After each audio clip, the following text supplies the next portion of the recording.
Hi all welcome back to my another vlog. Welcome back to my channel.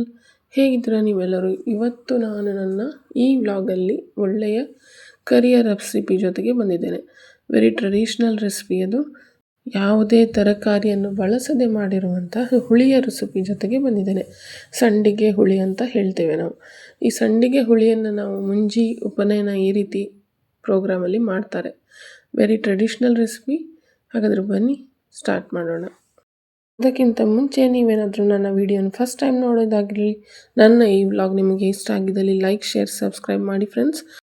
ಈ ರೆಸಿಪಿಯಲ್ಲಿ ನಾವು ಯಾವುದೇ ತರಕಾರಿಯನ್ನು ಬಳಸ್ತಾ ಇಲ್ಲ. No onion no garlic recipe ಅಂತಲೇ ಹೇಳ್ಬೋದು. ಮೊದಲಿಗೆ ನಾನಿಲ್ಲಿ ಉದ್ದಿನ ಸಂಡಿಗೆಯನ್ನು ತಗೊಂಡಿದ್ದೇನೆ. ಉದ್ದಿನ ಸಂಡಿಗೆ ಈಸಿಲಿ ಊರಿನಲ್ಲೆಲ್ಲ ಅವೈಲೇಬಲ್ ಇರುತ್ತೆ. ಇಲ್ಲಿ ಕೂಡ ಮಂಗಳೂರು ಸ್ಟೋರಲ್ಲಿ ನಿಮಗೆ ಈಸಿಲಿ ಅವೈಲೇಬಲ್ ಇದೆ. ಅದನ್ನು ತಗೊಂಡಿದ್ದೇನೆ. ಮಸಾಲೆಗೆ ಅರ್ಧ ಕಾಯಿ ತುರಿಯನ್ನು ತೆಗೆದುಕೊಂಡಿದ್ದೇನೆ. ಅದ್ರ ಜೊತೆ ಒಂದು 10 ಬ್ಯಾಡಗಿ ಮೆಣಸಿನಕಾಯಿಯನ್ನು ಹುರ್ಕೊಂಡು ತಗೊಂಡಿದ್ದೇನೆ. ರಾಮನಾಡ್ ಮೆಣಸಿನಕಾಯಿ ಕೂಡ ಉಪಯೋಗಿಸ್ಬೋದು ಅಥವಾ ಗುಂಟೂರು ಬೇಕಿದ್ರೂ ಉಪಯೋಗಿಸ್ಬೋದು. ಅದ್ರ ಜೊತೆ ಹುಣಸೆ ಹಣ್ಣು ಮತ್ತು ಚಿಟಿಕೆ ಅರಿಶಿನ ಇಷ್ಟನ್ನು ತಕ್ಕೊಂಡು ನಾವು ಮೊದಲು ಮಿಕ್ಸಿಯಲ್ಲಿ ಇದನ್ನೆಲ್ಲವನ್ನು ರುಬ್ಬಿಕೊಳ್ಬೇಕು. ಸಂಡಿಗೆ ಹುಳಿ ಬೇರೆ ಬೇರೆ ರೀತಿಯಲ್ಲಿ ಮಾಡ್ತಾರೆ. ನೀವು ಯಾವ ರೀತಿಯಲ್ಲಿ ಮಾಡ್ತೀರಾ, ನಿಮ್ಮ ಮನೆಯ ರೆಸಿಪಿಯನ್ನು ನನ್ನ ಜೊತೆ ಶೇರ್ ಮಾಡ್ಕೋಬೋದು ಕಮೆಂಟ್ಸ್ ಮೂಲಕ.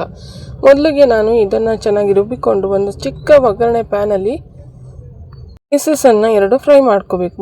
ಮೊದಲಿಗೆ ನಾನು ಇಲ್ಲಿ ಕೊಬ್ಬರಿ ಎಣ್ಣೆನ ಹಾಕ್ಕೊಂಡಿದ್ದೀನಿ. ಕೊಬ್ಬರಿ ಎಣ್ಣೆಯಲ್ಲಿ ಒಂದು ಚಿಟಿಕೆ ಮೆಂತ್ಯ ಹಾಕ್ಕೊಂಡಿದ್ದೀನಿ. ಒಂದು 7ರಿಂದ 8 ಮೆಂತ್ಯ ಮತ್ತು 1 ಚಮಚದಷ್ಟು ಉದ್ದಿನ ಬೇಳೆಯನ್ನು ಹಾಕಿ ಚೆನ್ನಾಗಿ ಗೋಲ್ಡನ್ ಬ್ರೌನ್ ಬರೋವರೆಗೂ ಈ ರೀತಿ ಫ್ರೈ ಮಾಡ್ಕೋಬೇಕು. ಇದನ್ನು ಚೆನ್ನಾಗಿ ಮಿಕ್ಸಿಯಲ್ಲಿ ರುಬ್ಬಿಟ್ಟ ಮಸಾಲೆಯೊಂದಿಗೆ ಹಾಕಿ ಚೆನ್ನಾಗಿ ಫೈನ್ ಪೇಸ್ಟ್ ಮಾಡ್ಕೋಬೇಕು. ಇವಾಗ ಒಂದು ಬಾಣಲೆ ತಗೊಂಡಿದ್ದೇನೆ. ಬಾಣಲೆಯಲ್ಲಿ ಈ ಮಸಾಲೆ ಪೇಸ್ಟನ್ನು ಇವಾಗ ಹಾಕ್ತಾ ಇದ್ದೇನೆ. ತುಂಬಾ ಈಸಿ, ಏನು ಕಟಿಂಗ್ ಚಾಪಿಂಗ್ ಏನೂ ಇಲ್ಲ ಇದರಲ್ಲಿ. ಖಂಡಿತ ಟ್ರೈ ಮಾಡಿ ಮತ್ತು ಹೇಗೆ ಬಂತು ಅಂತ ನನಗೆ ತಿಳಿಸಿ. ತುಂಬ ಜನರಿಗೆ ಈ ರೆಸಿಪಿ ಗೊತ್ತಿರಲಿಕ್ಕಿಲ್ಲ, ಹಾಗಾಗಿ ಇದು ಒಂದು ಮರೆತು ಹೋದ ರೆಸಿಪಿ ಅಂತಲೇ ಹೇಳ್ಬೋದು. ನಿಮಗೇನಾದರೂ ಗೊತ್ತಿದ್ದರೆ ಕಮೆಂಟ್ ಮಾಡಿ. ಇವಾಗ ಇದಕ್ಕೆ ಬೇಕಾಗಿರುವಂತಹ ನೀರನ್ನು ಹಾಕೋತಾ ಇದ್ದೀನಿ. ನೀರು ಕನ್ಸಿಸ್ಟೆನ್ಸಿನ ನೋಡಿಕೊಂಡು ನಿಮಗೆ ಅನ್ನಕ್ಕೆ ಕಲಿಸಿಕೊಳ್ಳುವಂಥದ್ದು ಥಿಕ್ನೆಸ್ಸನ್ನು ನೋಡಿಕೊಂಡು ಹಾಕಿ. ಇವಾಗ ನೋಡಿ ನಾನು ಇಷ್ಟು ನೀರನ್ನು ಹಾಕ್ಕೊಂಡಿದ್ದೇನೆ. ರುಚಿಗೆ ತಕ್ಕಷ್ಟು ಉಪ್ಪನ್ನು ಹಾಕ್ತಾ ಇದ್ದೇನೆ. ಇವಾಗ ಎಲ್ಲವನ್ನು ಮಿಕ್ಸ್ ಮಾಡ್ಕೊಳ್ಳಿ. ಒಮ್ಮೆ ಚೆನ್ನಾಗಿ ಮಿಕ್ಸ್ ಮಾಡ್ಕೊಳ್ಳಿ. ಥಿಕ್ನೆಸ್ ನೋಡ್ಕೊಳ್ಳಿ. ನೋಡಿ ಈ ರೀತಿಯಾಗಿ ಮಸಾಲೆಗೆ ಒಂದು ಬಾಯ್ಲ್ ಬರಬೇಕು. ಬಾಯ್ಲ್ ಬಂದ್ಬಿಟ್ಟು ಒಂದು 5 ನಿಮಿಷ ನಾವು ಮುಚ್ಚಿ ಇದನ್ನು ಬೇಯಿಸೋಣ. ಇವಾಗ ಒಂದು ಒಳ್ಳೆಯ ಒಗ್ಗರಣೆಗೆ ರೆಡಿ ಮಾಡ್ಕೊಳ್ಳೋಣ. ಒಂದು 5 ನಿಮಿಷ ಇದು ಬೇಯಬೇಕು. ಒಂದು ಚಿಕ್ಕದೊಂದು ಒಗ್ಗರಣೆ ಪ್ಯಾನ್ ತಗೊಂಡಿದ್ದೀನಿ. ಅದರಲ್ಲಿ ಎಣ್ಣೆನ ಹಾಕ್ತಾಯಿದ್ದೀನಿ. ಎಣ್ಣೆ ಕಾದ ನಂತರ ನಾನಿಲ್ಲಿ ಸಾಸಿವೆ ಮತ್ತು ಜೀರಿಗೆ ಎರಡನ್ನೂ ಹಾಕೋತಾ ಇದ್ದೀನಿ. ಸಾಸಿವೆ ಚಟಪಟ ಅಂದ ಮೇಲೆ ನಾವು ಇದಕ್ಕೆ ಉದ್ದಿನಬೇಳೆ ಒಂದು ಅರ್ಧ ಚಮಚ ಹಾಕ್ತಾಯಿದ್ದೀನಿ. ಉದ್ದಿನಬೇಳೆ ಚೆನ್ನಾಗಿ ಫ್ರೈ ಆಗಬೇಕು. ಉದ್ದಿನಬೇಳೆ ಫ್ರೈ ಆದಮೇಲೆ ನಾನಿಲ್ಲಿ ಕರಿಬೇವಿನ ಸೊಪ್ಪನ್ನು ಹಾಕ್ತಾಯಿದ್ದೀನಿ. ಇದಕ್ಕೆ ನಾವು 2 ಹಸಿಮೆಣಸಿನ್ಕಾಯಿ ಕೂಡ ಒಗ್ಗರಣೆಯನ್ನು ಹಾಕಬೇಕು. ನಾನಿಲ್ಲಿ ಕೆಂಪು ಮೆಣಸಿನ್ಕಾಯಿ ಬಳಸ್ತಾ ಇಲ್ಲ, ಇಲ್ಲಿ ಹಸಿಮೆಣಸಿನ್ಕಾಯಿ ಹಾಕ್ತಾಯಿದ್ದೀನಿ ಒಗ್ಗರಣೆಗೆ. ಅದ್ರ ಜೊತೆ ಇಂಗಿನ ಪುಡಿಯನ್ನು ಕೂಡ ಹಾಕ್ತಾಯಿದ್ದೀನಿ. ಹಸಿಮೆಣಸಿನ್ಕಾಯಿ ಒಗ್ಗರಣೆ ಮಾಡಿರೋದ್ರಿಂದ ತುಂಬಾ ಚೆನ್ನಾಗಿ ಒಳ್ಳೆಯ ಫ್ಲೇವರ್ ಬರುತ್ತೆ. ಇದೆಲ್ಲ ಚೆನ್ನಾಗಿ ಫ್ರೈ ಆದಮೇಲೆ ಇವಾಗ ಇದಕ್ಕೆ ಸಾಂಬಾರಿಗೆ ನಾವು ಹಾಕ್ಕೊಳ್ಳೋಣ. ಮಸಾಲೆ ಚೆನ್ನಾಗಿ ಕುದೀತಾ ಇದೆ. ಒಂದು 5 ಮಿನಿಟ್ಸ್ ಆಯಿತು. ಇವಾಗ ಈ ಒಗ್ಗರಣೆಯನ್ನು ಹಾಕೋತಾ ಇದ್ದೀನಿ. ನೋಡಿ ಎಷ್ಟು ಚೆನ್ನಾಗಿ ಕಲರ್ ಬಂದಿದೆ ಮತ್ತು ಎಷ್ಟು ಚೆನ್ನಾಗಿ ಟೇಸ್ಟ್ ಅಂದರೆ ತುಂಬಾ ಸೂಪರ್ ಆಗುತ್ತೆ ಇದು. ಈ ಒಗ್ಗರಣೆ ಸ್ಮೆಲ್ ಅಂತೂ ಪೂರಾ ಕಿಚನ್ಗೆ ಹೊರಡ್ತಾ ಇತ್ತು.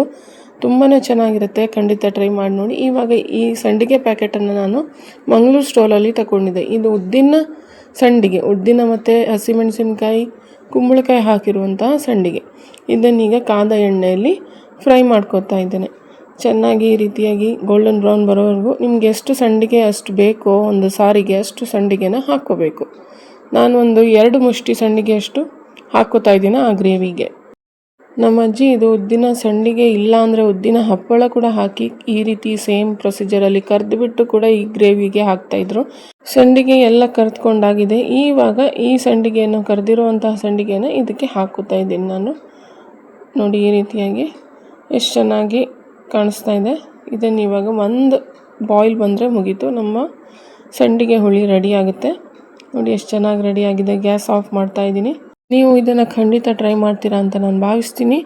ನನ್ನ ಈ ರೆಸಿಪಿ ನಿಮಗೆ ಇಷ್ಟ ಆಗಿದೆ ಅಂತ ನಾನು ಭಾವಿಸ್ತೀನಿ. ಇದೇ ಥರದ ಟ್ರೆಡಿಷ್ನಲ್ ರೆಸಿಪಿಯೊಂದಿಗೆ ಮತ್ತೊಂದು ವ್ಲಾಗಲ್ಲಿ ನಾನು ಸಿಗ್ತೀನಿ. ಅಲ್ಲಿವರೆಗೂ thank you for watching and bye.